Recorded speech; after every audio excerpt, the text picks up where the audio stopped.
Hello class 11, good morning. So we are moving to our next lecture, that is lecture 5 on chapter 6 production function. Okay, but before starting this lecture I just want to give you some instructions regarding COVID-19. As regularly we are giving you instructions regarding COVID-19. So first, please wear mask regularly and properly. Okay, properly means you have to cover your mouth and nose also, because most of the people are wearing masks just as a formality. They are putting at the chin. Okay, so you have to cover your mouth and nose by your mask. Please maintain physical distance from others if you are in crowded places, and whenever you are going out, if there is so many crowd, if there are so many people, so you have to maintain 6 feet distance from others. Okay, wash your hands regularly. If washing your hands is not possible, so please keep your sanitizer with yourself so that you can sanitize your hands after 20 seconds. Okay, so please maintain hygiene, hand hygiene, physical distance, and wear mask. Okay, whenever you are doing this, whenever you are going out, wear mask. Okay, but please wear it properly. Okay, so now we are coming to our next lecture, that is lecture 5. But before this lecture I just want to remind you the whole chapter of production function what we have studied in our next lecture, that is lecture 1, 2, 3 and 4. So what we have studied in the last lectures, I just want to remind you. First one is the concept of production function. That what is production function? So production function, it is the functional relationship between physical input and physical output, because you know that output needs input. अगर हमें कुछ input output चाहिए तो first you have to do input, then you will get output. Okay, but if we are talking about inputs of production of goods and services, as you know that factors of production,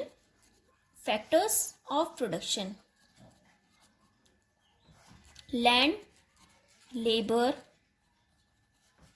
capital, ये हमारे 3 main inputs होते हैं, common inputs होते हैं. Because whenever you are doing production, so you want first land. After that if you have land, then you need labour also and capital also. Capital it does not mean only money, it means machinery etc. Okay, so for the production you need land, labor, capital. These are the main common inputs for the production. Okay, for the production of goods and services.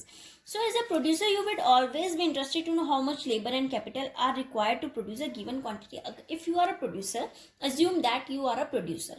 तो अगर आप producer हो तो सबसे पहले आपको इस चीज में इंटरेस्ट आएगा कि मुझे कितनी लेबर चाहिए और कितना कैपिटल चाहिए.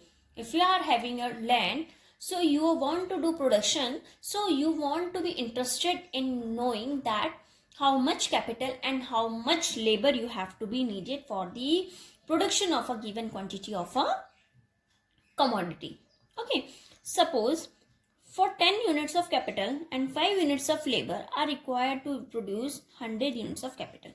मैं आपको कह रही हूँ कि मुझे commodity 100 units commodity बनानी है, जिसके लिए मैंने 10 units of capital यूज करा, 10 units of capital and 5 units of labor. Okay, 5 units of labor मैंने यूज किया. तो अकॉर्डिंग टू दिस जो मैंने बात करी कि भाई फिजिकल इनपुट्स क्या थे मेरे, ये फिजिकल इनपुट है, मुझे फिजिकल आउटपुट क्या मिला इसमें, this is my physical output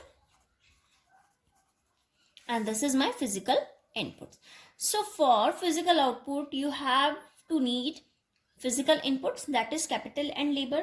So it is this relationship between physical input and physical output which is known as production function. जो इन दोनों की relationship होती है इसको ही हम production function बोलते हैं.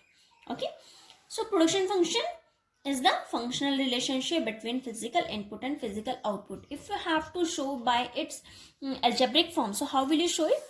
Qx is equal to F L K. Okay, QS means production of quantity commodity X, F means functional relationship labor, and K means capital. Okay, so this is the functional relationship between labor and capital. Is it clear? तो यही मैंने आपको last lectures में बताया कि production function क्या होता है। इसके बाद we have done that factors, जो हमने बात करी है कि फैक्टर्स होते हैं factor of production, they are of two types, fix factor and variable factors. I just remind you these topics because we have done this also in our last lectures. I just remind you because this chapter is going to be finished. So I just remind you the last topics also. Okay, then we will go to the next lecture. Sorry, next topic. So factor of production are classified as fixed factor and variable factor. So fixed factor और variable factor two types में हमने इसको divide किया है. See, factors of production, they are of two types. एक होते हैं हमारे पास fixed factors and second one is variable factors. ठीक है, fixed factor you can say land and variable factor that is labor. Fix factor मतलब जिसको हम change नहीं कर सकते चाहे हमारा आउटपुट कितना भी हो. It does not change with the change in the level of output. But variable factor that is labour. अगर मुझे काम ज्यादा चाहिए so I will put more labour. अगर मुझे काम कम चाहिए so I will reduce my labour. Okay, so factor वो होते हैं जो चेंज नहीं होते. जैसे जैसे आउटपुट चेंज होता है फिक्स फैक्टर चेंज नहीं होता. ऐसा तो नहीं मैंने लेन ले रखे तो मैं उसको इंक्रीज और डिक्रीज कर सकती हूँ. ठीक है, it will be fixed. But variable factor I can change. So in fact fix factor जैसे अगर मैं मशीन्स की बात कर रही हूँ, मैंने मशीन्स क्या है जब like machines are installed before output actually start. अब क्या है, जब मुझे कुछ प्रोडक्शन करना है तो मैंने मशीन्स को क्या करा, पहले इंस्टॉल करनी पड़ेगी. आउटपुट भले ही मेरा जीरो हो, अगर मेरा आउटपुट जीरो भी है तो वहां पे मेरी मशीन्स तभी भी रहेंगी. मशीन्स मेरी ऑलरेडी वहां पे इंस्टॉल्ड है. ठीक है ना. So machine is there even when output is zero. Let us assume that मैंने अगर आपको कह रही हूँ कि एक मशीन मेरी 1000 यूनिट्स बना रही है कमोडिटी की. ठीक है, so it means that for any change in output ranging from 0 to 1000, अगर मैंने बोला कि भाई इसमें से 1000 यूनिट्स प्रोड्यूस हो सकता है, तो अगर मेरी 0 से 1000 यूनिट्स तक प्रोड्यूस होना है तो मेरी मशीन वही चलेगी, कॉन्स्टेंट रहेगी. ठीक है, लेकिन अगर ये ज्यादा होगी तब मुझे दूसरी इंस्टॉल करनी पड़ेगी. भाई इसकी कैपेसिटी ही इतना है कि वो 1000 तक ही प्रोड्यूस कर सकती है. अगर मुझे और कमोडिटी प्रोड्यूस करनी है सकती है, so I have to install one more machine. Okay, so but variable factors are those which varies और you can say which changes with the change in the level of output. Labour जैसे मैंने आपको बताया example है किसका, variable factor का. अगर आपको ज्यादा कमोडिटी प्रोड्यूस करनी है तो बाकी चीज को कांस्टेंट लेके आप लेबर को और बढ़ा सकते हो. Use of variable factor is zero when output. इसमें देखो मशीन्स ऑलरेडी इंस्टॉल थी. अगर आउटपुट जीरो है तो मेरा लेबर भी जीरो रहेगा. अगर मुझे काम करना ही नहीं है, मेरा आउटपुट जीरो है, तो वहां पे वेरिएबल फैक्टर भी तो जीरो ही रहेगा क्योंकि काम मेरा हुआ ही नहीं है. तो लेबर भी क्या दी, निल, नथिंग. ठीक है, it will increases as output increases. जैसे जैसे आउटपुट बढ़ेगा वैसे वैसे लेबर भी मेरी इंक्रीज होगी. ठीक है, now I told you about that production function is of two types. Production function के टू टाइप्स बताए थे मैंने. कौन कौन से बताए थे? एक बताया था मैंने शॉर्ट रन एंड सेकंड बताया था long run. Short run and long run. Short run में वो पीरियड होता है जिसको हम इंक्रीजिंग वेरिएबल फैक्टर को साथ इंक्रीज कर सकते हैं. इसमें जो फिक्स फैक्टर होता है उसको हम कांस्टेंट लेते हैं और वेरिएबल फैक्टर को हम इंक्रीज डिक्रीज कर सकते हैं और यू कैन से चेंज कर सकते हैं, इसको चेंज कर सकते हैं. But in long run fix factor और वेरिएबल फैक्टर हम दोनों को इंक्रीज डिक्रीज कर सकते हैं. इन दोनों को हम चेंज कर सकते हैं. ठीक है, so when one factor is a fix and other is a variable factor, production function में बी स्पेसिफाइड. तो हमारा जो शॉर्ट रन होता है, short run production function, long run production function, दोनों अलग अलग होता है. शॉर्ट रन में फिक्स फैक्टर कॉन्स्टेंट रखना पड़ता है, variable factor you can change. But in the long run production function, fixed factor and variable factor both can be changed. So according to the definitions, what is the meaning of short period production function? It is a production function in which factor ratio tends to change with the change in the level of output. But in this, factor ratio does not change with the change in the level of output. Output is increased by increasing the value of all factors. जब हम सब factors को बढ़ाएंगे इस long run में तभी मेरा output भी increase होगा. लेकिन इसमें कब होगा, जब मैं सिर्फ वेरिएबल फैक्टर को इंक्रीज कर रही हूँ. क्योंकि फिक्स फैक्टर जो शॉर्ट पीरियड पे होता है ये लेस देन 1 ईयर होता है.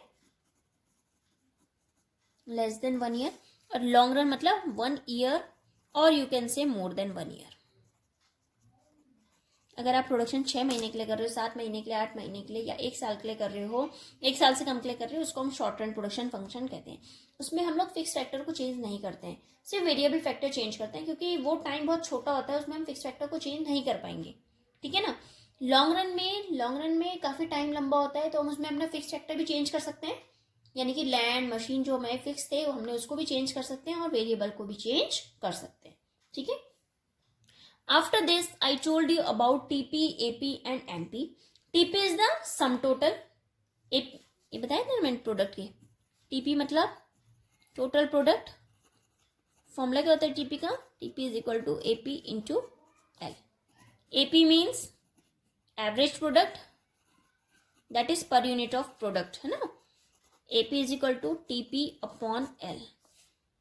And MP is marginal product.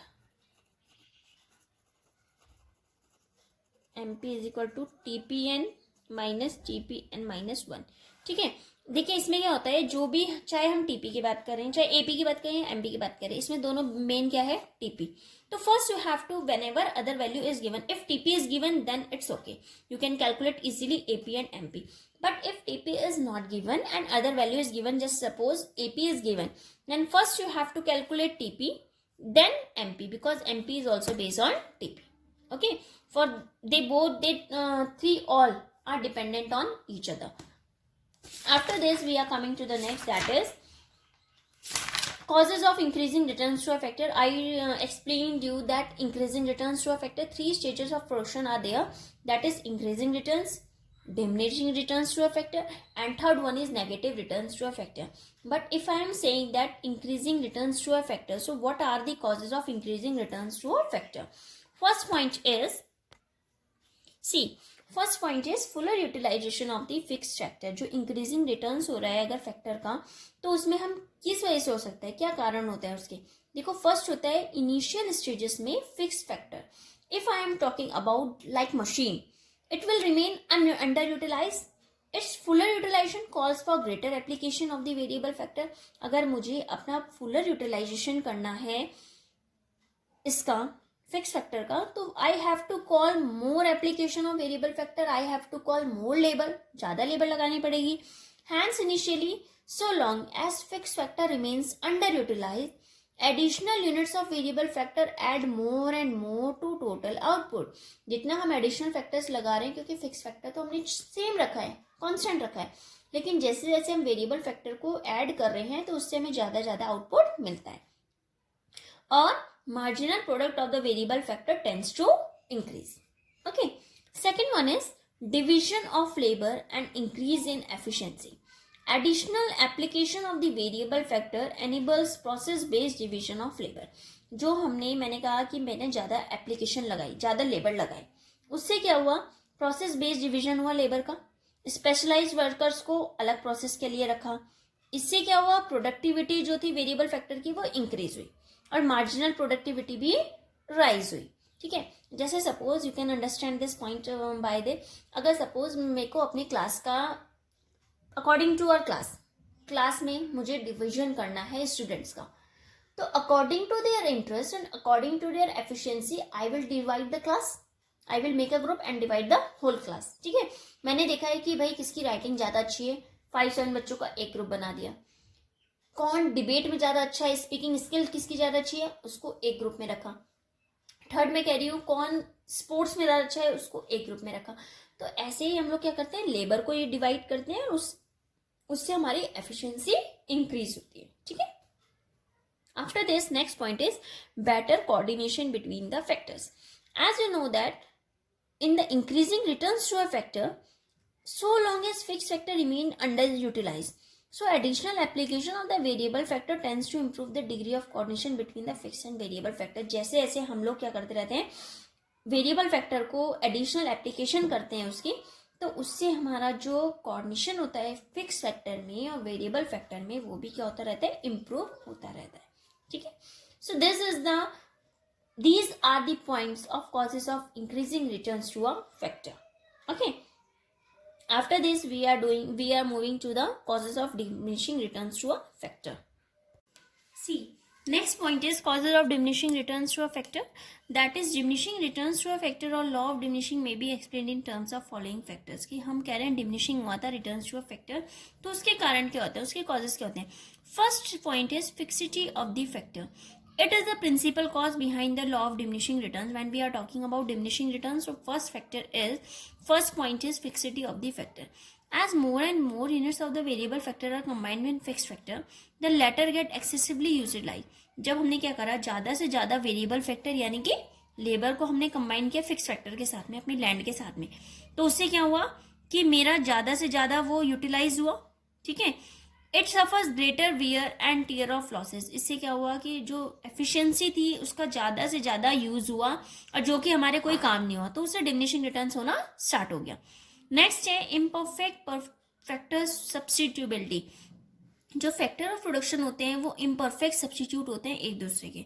जितनी ज़्यादा हम लेबर यूज़ करते हैं तो उसे कंटिन्यूसली यूज़ नहीं कर सकते इन प्लेस ऑफ कैपिटल, क्योंकि ऐसा नहीं है कि हम अगर लेबर यूज़ कर रहे हैं तो हमें कैपिटल की जरूरत नहीं पड़ेगी. कैपिटल मीन्स मशीन वगैरह की जरूरत नहीं पड़ेगी, because we have to require machines also. ठीक है ना. सिर्फ लेबर से ही हम काम नहीं करा सकते, क्योंकि इससे क्या होगा, एक तो टाइम बहुत ज़्यादा लगेगा और हर एक काम ऐसा नहीं है कि जो लेबर कर सकती है. कुछ कामों के लिए हमें मशीन्स की भी जरूरत पड़ती है. ठीक है ना. सो अकॉर्डिंगली डिमिनिशिंग रिटर्न्स जो है are bound to set in if variable factor is increase to increase output. तो उससे क्या होता है, डिमिनिशिंग रिटर्न्स होना स्टार्ट हो जाता है जैसे जैसे हम वेरिएबल फैक्टर को इंक्रीज करते हैं टू इंक्रीज आउटपुट को बढ़ाने के लिए. ठीक है. Next one is poor coordination between the factors. उसमें क्या था, गुड कोऑर्डिनेशन, बेटर कोऑर्डिनेशन था. इसमें क्या हुआ, पुअर कोऑर्डिनेशन. जैसे जैसे हमने वेरिएबल फैक्टर को भाई फिक्स फैक्टर के साथ में कंबाइन किया, so eventually disturb the ideal factor ratio. जो फैक्टर रेशियो था वो इवेंचुअली डिस्टर्ब हो गया. इससे क्या हुआ, पुअर कोऑर्डिनेशन हुआ फिक्स फैक्टर और वेरिएबल फैक्टर में, ताकि जिससे फिर हमारा डिमिनिशिंग रिटर्न्स होना स्टार्ट हो गया.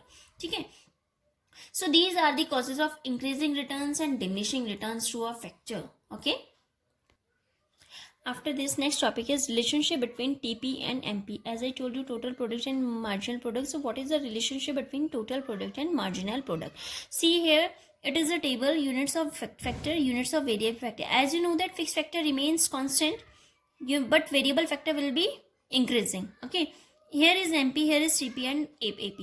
So according to this table and according to this, you have to tell what is the relationship between TP and MP. So first is, so long as MP is increasing, TP is increasing at increasing rate. जितना जितना MP increase कर रहा है तो TP भी हमारा increase कर रहा है increasing rate पे. ठीक है. Second, MP starts diminishing. MP starts हुआ diminish होना, तो यहाँ से जो हमारा TP है वो increases तो कर रहा है लेकिन diminishing rate पे कर रहा है. increase तो देखो यहाँ पे कितना increase, 0 से 6 हुआ, 6 से 20, 20 से 48 increasing rate पे. लेकिन यहाँ पे क्या है, इंक्रीज तो हो रहा है लेकिन डिमिनिशिंग रेट पे हो रहा है. ठीक है ना. कम मतलब बहुत कम रेट पे हो रहा है. Second, third, when MP is equal to 0. अब क्या हुआ, इस सिचुएशन में एमपी 0 हुआ तो टीपी क्या है, TP there is no addition to TP. जब एमपी 0 हो गया तो टीपी भी मेरा कोई एडिशन नहीं हुआ, it is same as it is before. Next is when MP is negative. अब क्या हुआ, इस सिचुएशन में एमपी नेगेटिव हुआ तो टीपी भी क्या हुआ, डिक्लाइन होना स्टार्ट कर दिया. ठीक है. So this is the relationship between MP and TP. But if I am talking about what is the relationship between AP and MP, अगर एपी और एमपी की बात कर देते हैं, you just have to hide this TP. So what is the relationship between this, AP increases so long as MP is greater than AP. AP increase करेगा जहां तक एमपी इससे ज्यादा है. देखो यहाँ पे ज्यादा है, एक तो यहाँ पे इक्वल है, यहाँ पे ज्यादा है, यहाँ पे ज्यादा है, यहाँ पे ज्यादा है और यहाँ पे कम हुआ, तो यहाँ तक तो इंक्रीज हुआ. सेकंड, ए पे डिक्रीज होना स्टार्ट कर दे, कम होना स्टार्ट कर दिया जब ये इससे ज्यादा होने लगा. जब एपी ज्यादा होने लगा तो ये कम होना स्टार्ट कर दिया. एपी सबसे ज्यादा तब होता है जब दोनों इक्वल होते हैं. एपी सबसे ज्यादा कब है, when they both are equal. और इक्वल कहाँ पे है, when AP is equal to MP. AP और एमपी दोनों इक्वल हैं, जैसे ये. ठीक है. और is there any other situation, no. Next, MP में भी 0 और negative but AP continues to be positive. MP 0 और नेगेटिव हो सकता है लेकिन एपी हमारा कंटिन्यू चलता रहा. ठीक है. उसमें कोई फर्क नहीं पड़ा लेकिन टीपी में उसका फर्क पड़ा था. ठीक है. So this is the relationship between AP, MP, TP. Okay. this chapter is finished now. After this we will start our new chapter from this book, that is concept of cost. Okay, you have to do some questions from this chapter. Okay, thank you class.